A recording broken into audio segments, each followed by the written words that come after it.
मैं ये वक्फ तरमीमी बिल की मुखालिफत में खड़ा हुआ हूं।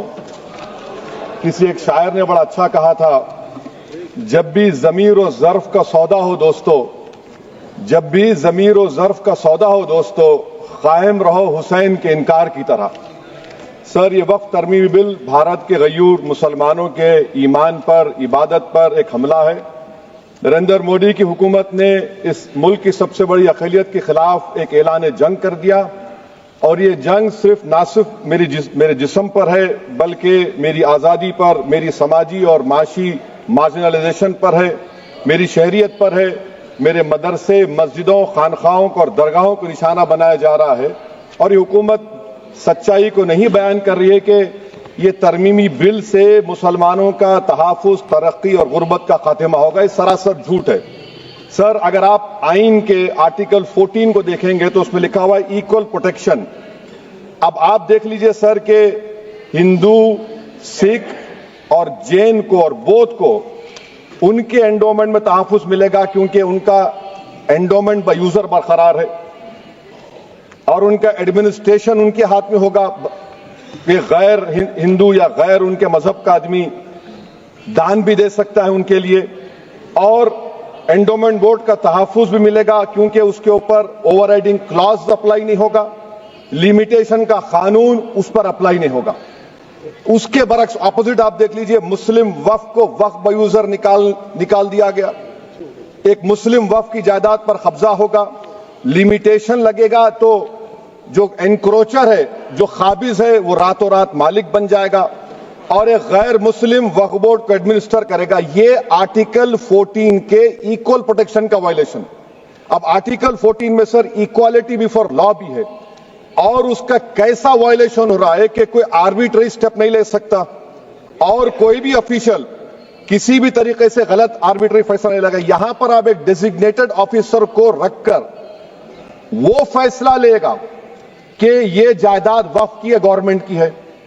क्या ये प्रिंसिपल्स ऑफ नेचुरलिटी के खिलाफ नहीं है, जिसका तकर्रुर एग्जीक्यूटिव करती है?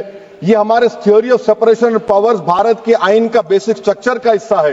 क्या इसका वायलेशन नहीं है?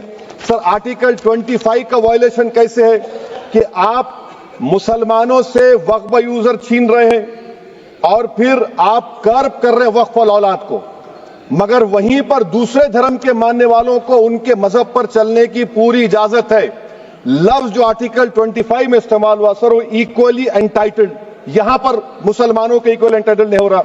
अभी हम गृह मंत्री का, वजीर दाखिला का यहां पर उनका हमने तकरीर सुनी, यहां पर वो ये कहते हैं, वजीर दाखिला, शायद वो कटमुल्ला की जबान ना कह दें, वजीर दाखिला कहने पर वजीर दाखिला ने अपने बयान में कहा कि बोर्ड और काउंसिल जो होगा वो माने वक्फ इस्लाम से अलग है।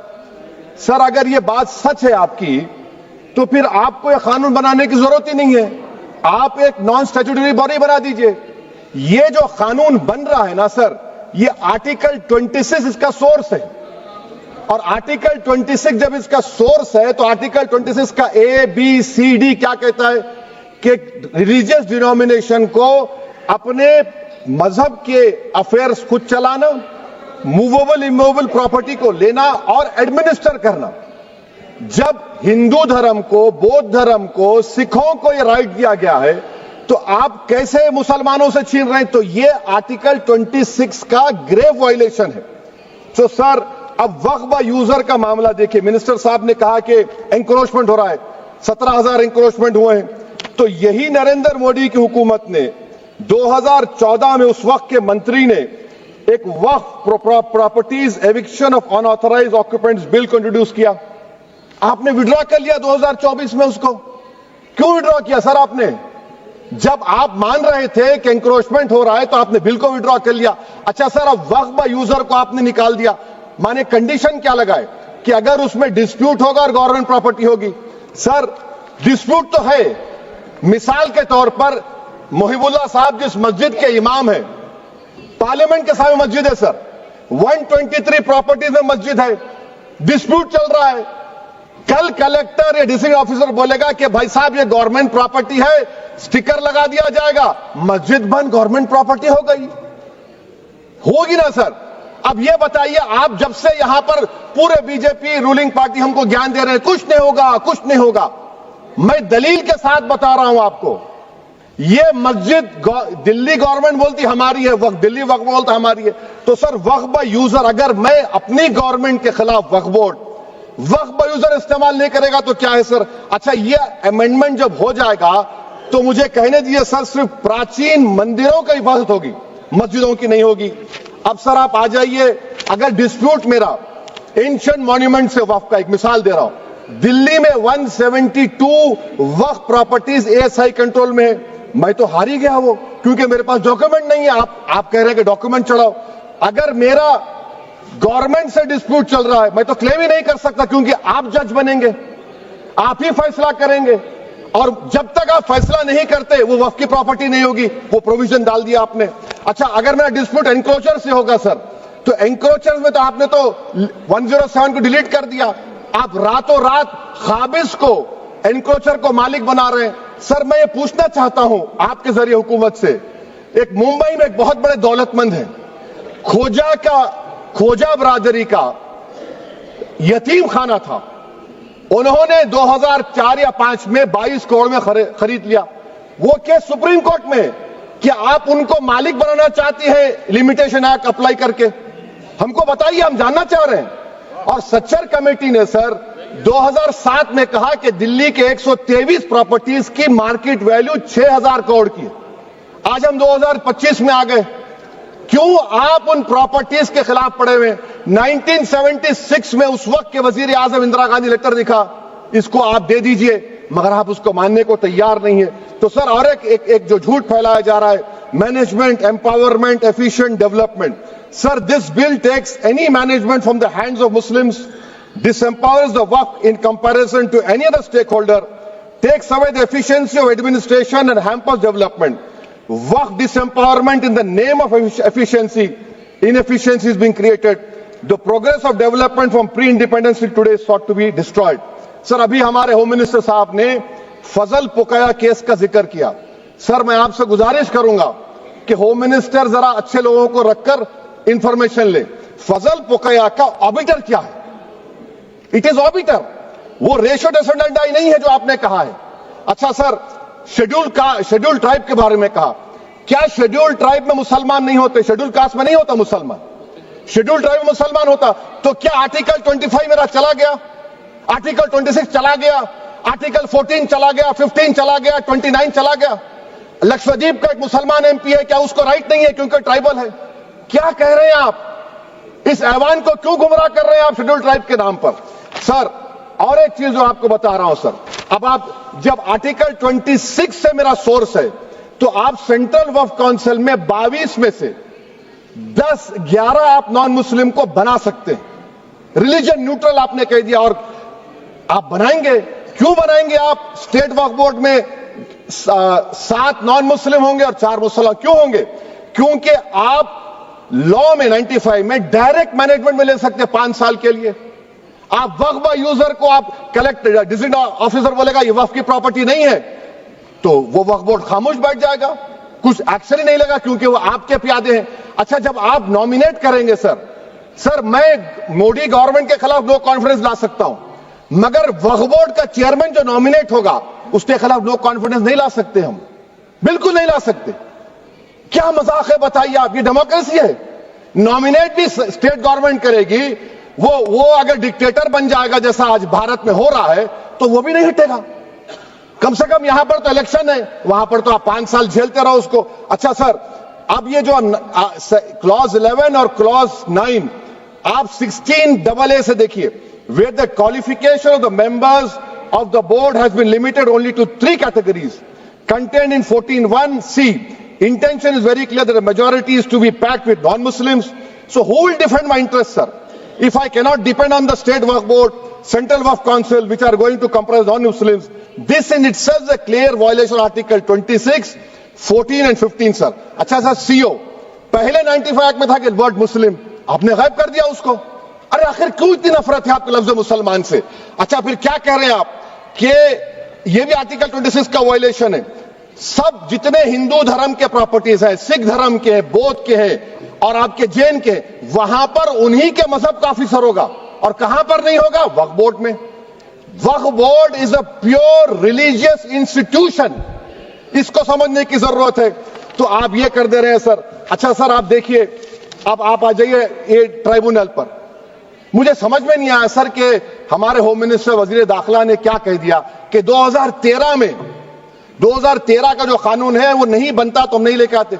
मैं बड़े अदब के साथ उनसे पूछना चाह रहा हूं कि क्या उस वक्त राजनाथ सिंह साहब, अडवाणी साहब, हमारी लेट सुषमा स्वराज, ये बड़े बड़े नेता यहां बैठे थे? आपने यूनानिमस उस कानून को पास करवा दिया। कीर्ति आजाद थे उस वक्त, अब यहां बैठे हैं वो टीएमसी में। तो क्या आप गलत थे या वो गलत थे? हमको बता दीजिए, आप बता दीजिए। क्योंकि अगर अडवाणी आपके लिए बहुत बड़ा नेता है, मेरे लिए नहीं हो सकते, आपके लिए आपने पद्मश्री दिया उनको। मोहतरमा सुषमा स्वराज की जबरदस्त तकारीर का मैं कायल हूं, वो बैठकर उस 2013 को यूनानिमस पास कर दिए। मुझे कंफ्यूजन है कि क्या अमित शाह, नरेंद्र मोदी बड़े हैं या अडवाणी बड़े हैं? आपके लिए आप तय कर लीजिए। अच्छा सर, आपके tribunal sir, railway Clements tribunal, NGT tribunal, income tax, वैसे 14-15 ट्राइब्यूनल है। हिंदू एंडोमेंट का ट्राइब्यूनल, सबका अपील नहीं होती, रिव्यू होता है। गृह मंत्री सरकार कह रही है कि नहीं, रोक दिए, रोक लगा। कैसे रोक लगाते हैं? रिव्यू और अपील में तो फर्क होता है ना सर। आप ही कह रहे हैं कि पूरे कोर्ट्स में बैकलॉग है और आप अपील कर रहे हैं। अच्छा सर, रिटायर्ड डिस्ट्रिक्ट जज 95 में सिटिंग डिस्ट्रिक्ट जज था, जो एडमिनिस्ट्रेटिव कंट्रोल था सीजीआई साहब, उसको निकाल दिए। अच्छा सर, अब आप अभी हमारे मंत्री साहब ने कहा trust, sir Shri Sai Baba trust 2004, वो ये कहता है जो ऑफिसर उसमें काम करता है उसको साई बाबा का डिवोटी होने चाहिए और उसको डिक्लेरेशन लिख के देना पड़ेगा। यहां पर हो रहा तो यहां पर क्यों नहीं हो रहा? अच्छा सर, आप फिर देख लीजिए, ये आपका हो गया सर। अब अमित शाह साहब ने सेक्शन 2A के बारे में कहा और उन्होंने इस बात का इकरार कर लिया कि दाऊदी बोहरा के लिए यह बनाया गया है। मगर मैं आपके जरिए से गवर्नमेंट से पूछना चाह रहा हूं, आपने तो उस प्रोवाइजो में दाऊदी बोहरा का नाम ही नहीं लिखा। आपने उनको भी थैंक यू कर दिया, उनका नाम क्यों नहीं लिखा आपने? और सर, और गवर्नमेंट क्या कर रही है?